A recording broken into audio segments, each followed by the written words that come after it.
ক্রমশ ডুমুরের ফুল হয়ে উঠছ নন্দিনী।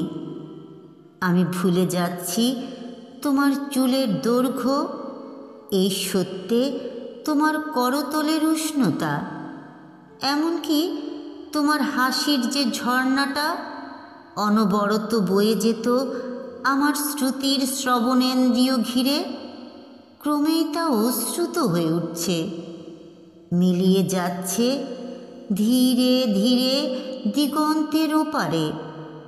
তুমি কি বিবরে বেঁধেছ বাসা নন্দিনী?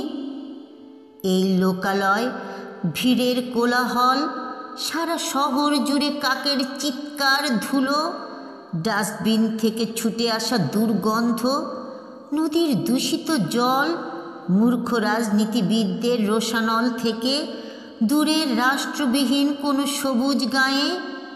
ফিরে এসো নন্দিনী।